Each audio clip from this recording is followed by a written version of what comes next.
welcome back to Simmer Down. Today we have a special guest. I know this looks like a hot, nasty mess, but this is beef short ribs. We are going to be making some barbecue beef short ribs. Inside this glass bowl, I have some beer that's been marinating inside this bowl for 2 days. All right. The beer that I put on top of the meat is Foster's Lager beer. Before I put the beer in the bowl, I made sure I poked holes in with the fork, poke little holes into the meat so the beer can go right into the meat, down into the bone. All right. So what I'm going to do now, I haven't seasoned the meat with any seasoning. I'm going to drain this beer out of the bowl, and then we're going to start seasoning it. Okay, this is the meat. I drained the beer out of the bowl.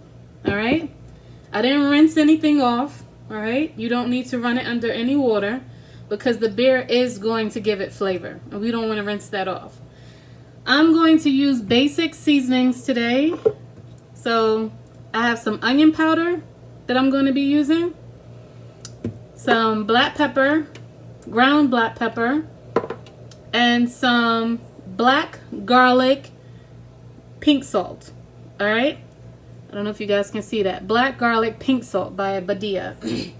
Now, if I'm not mistaken, black garlic is basically garlic that has been dehydrated naturally from the sun. All right, and that's what make it black. All right, so this is going to give it, it's going to take it up to a whole nother level. All right, so let's get started. And I'm just going to sprinkle, not too much, just enough to give it a little flavor. We don't want to get too carried away with it. The ground black pepper, I would say that I used about a teaspoon of black garlic salt. And this is black pepper. I would say about a 1/4 teaspoon. Onion powder, about a teaspoon.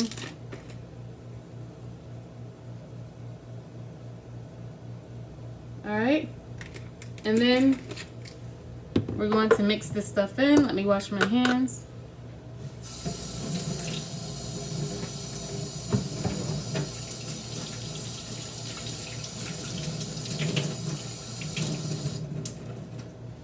All right, we're gonna mix this in.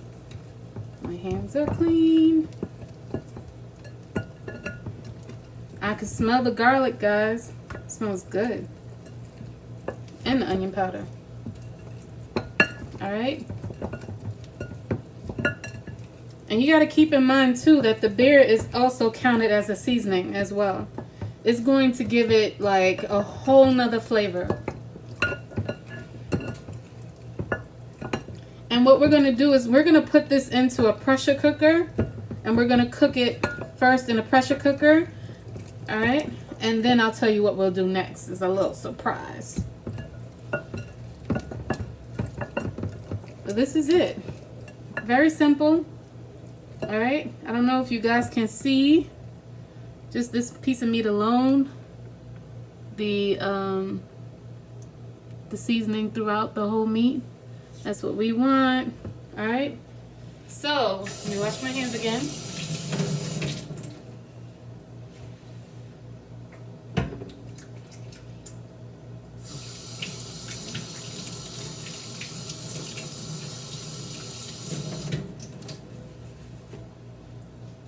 So this is it, all seasoned. Not too much seasoning. We don't want too much salt because that takes away from the flavor. All right, guys, so I'm back. I have my pressure cooker set on 35 minutes, all right, at a high pressure. And what I'm going to do is I'm going to put 1 cup of water, just 1 cup of water in the pressure cooker. And then I'm going to add the grill inside, all right. And now I'm going to place these ribs inside the pressure cooker. And I'm not going to overlap them. I'm going to try to make sure that they're spaced out because I want them to cook evenly.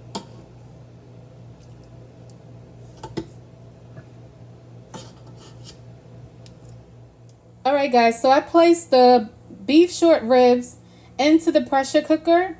And if you can see very well that I have them not overlapping, okay? They are like fitting in very well. And to be honest with you, once they start cooking, there's going to be much space available. The fat from the ribs is going to cook down, okay? And I want you guys to also know that when I did clean the ribs, because I clean all of my meat, I took some of the fat off and I left some on because the fat is what makes it tender. And we want to keep some fat on because we don't want our ribs to be chewy. We want it to be marbleized like this rib over here. We want that, okay? Because that's going to make the juice easy to come off the bone. All right, so let's get this thing started. I'm going to click meat stew. All right, for 35 minutes, I'm going to have the ribs cooking at a high temperature for pressure cooking, okay? Not low, but high, all right?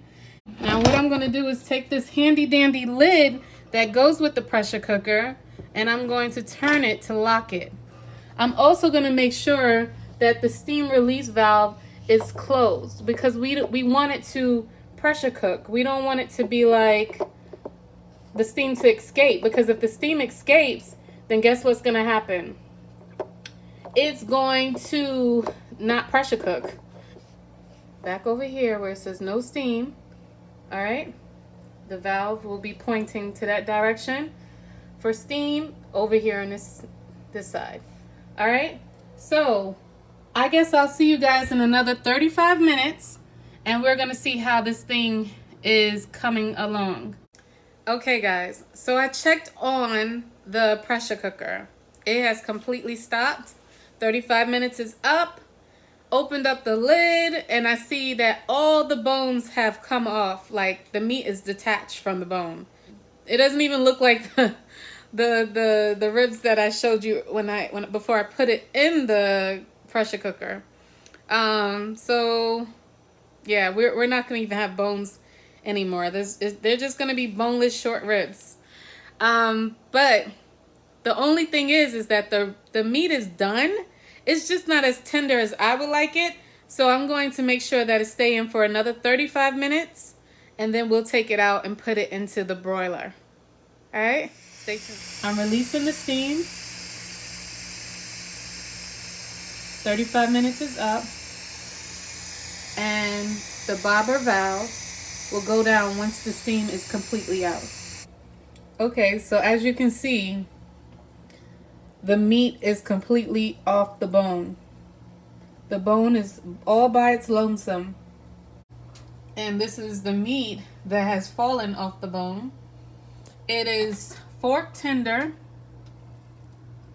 I don't know if you can see that. All right. I'm going to put some barbecue sauce on it. And I'm going to put it in the broiler just to give it some charred edges. I want it to look like it was on a grill, okay? So stay tuned. Let me get the barbecue sauce. All right, guys, so I'm back. Here is the barbecue sauce that I'm going to put on top of the beef short ribs. And this is the barbecue sauce that I'm using. The famous Sweet Baby Ray's, okay? You can use any barbecue sauce you like, but this is one of my favorites, okay? I'm going to brush on some barbecue sauce, not too much, because I don't like my sauce to be runny. I like it to stick to my ribs. Okay, so I'm just gonna brush gently onto the ribs.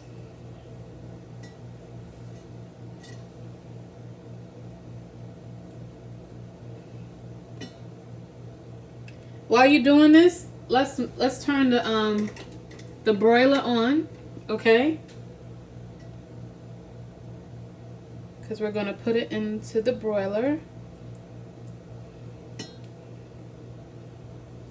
and broil one side of the ribs and then flip it over and broil the next side. Because you want people to think that you put this on the grill and you didn't do no such thing.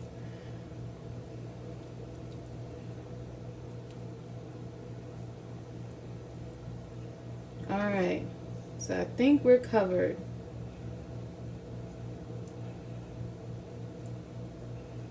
And like I said, you know, you can use whatever barbecue sauce you like, and you can put as much as you like. I don't want too much barbecue sauce. I don't like the barbecue sauce to be so overpowering. Like, there's more sauce than the meat, you know? That takes away from the flavor. You want the flavor from the ribs to pop out when they put it in their mouth. This thing has been marinating in some beer for 2 days. You need to taste that too when you bite into this stuff. So that's why we're going to lightly brush barbecue sauce on it so it can just enhance the taste but not take away from the taste. Alright, I'm going to leave this sauce right here because when we flip it to the other side after it goes in the broiler, we're going to put some more sauce on the other side. Alright, so this is the ribs, right? I have the broiler on. I'm going to just watch it. I just want some charred edges on my ribs, and then I'm going to flip it, take it out and flip it to the other side, okay? So I'm just going to eyeball it. Stay tuned. I don't know if you guys can see the ribs, but they're looking so yummy. And it's a little, see a little bubbling action coming from the barbecue sauce. And that's quite alright because it's going to caramelize and give it some more color to it, where it's going to look like it's been on a grill and it hasn't. Okay guys, so I took it out the oven. Alright, this is the side that was under the broiler. We're about to flip it. You have to be gentle because it's so tender.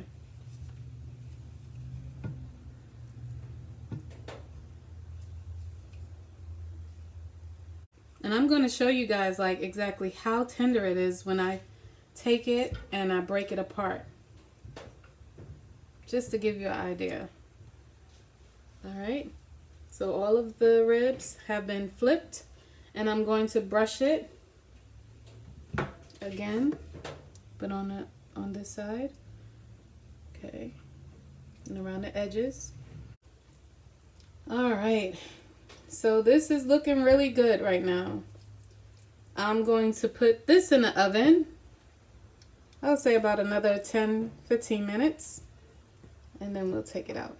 Alright, so this is it right here. I done coated it with some barbecue sauce, and now I'm about to put it in under the broiler for another 10-15 minutes. Alright guys, so this is the other side that I barbecued. And I don't know if you guys can see around the edges, there's like little charred action going on. You're going to confuse the heck out of people. They're going to be like, it's a rainy day outside. How did you barbecue? I'm going to plate the ribs that we just finished cooking on the other side. And so you guys can see how it looks. Okay guys, so I promised you guys that I was going to take one of the ribs and break them apart so you can see exactly how tender it is. Alright, so I'm going to start with the thickest meat so you can get an idea of how tender it is. I don't know if you guys can see how thick this one is. Big old thick piece of meat. And I'm just going to take my hands, it's hot, and I'm just going to break it. Can you see that? Tender and juicy. It's like falling apart. It's almost looking like what is that, like pork barbecue? It's so hot guys, but yeah, it's tender. This rib was actually the thickest rib out of all of them, and it's tender, so you can imagine how even the smallest ones are. Look at that. And juicy. Thank you guys. I'm so pleased with how the ribs came out. They look and taste amazing. All right, and I know you're gonna love it. Not like it, but love it. All right, so if you like or love this channel, please click the like button, subscribe, and also click the notification bell to notify you when I have a new video out. Until we meet again, please stay safe and enjoy the rest of your day. Take care.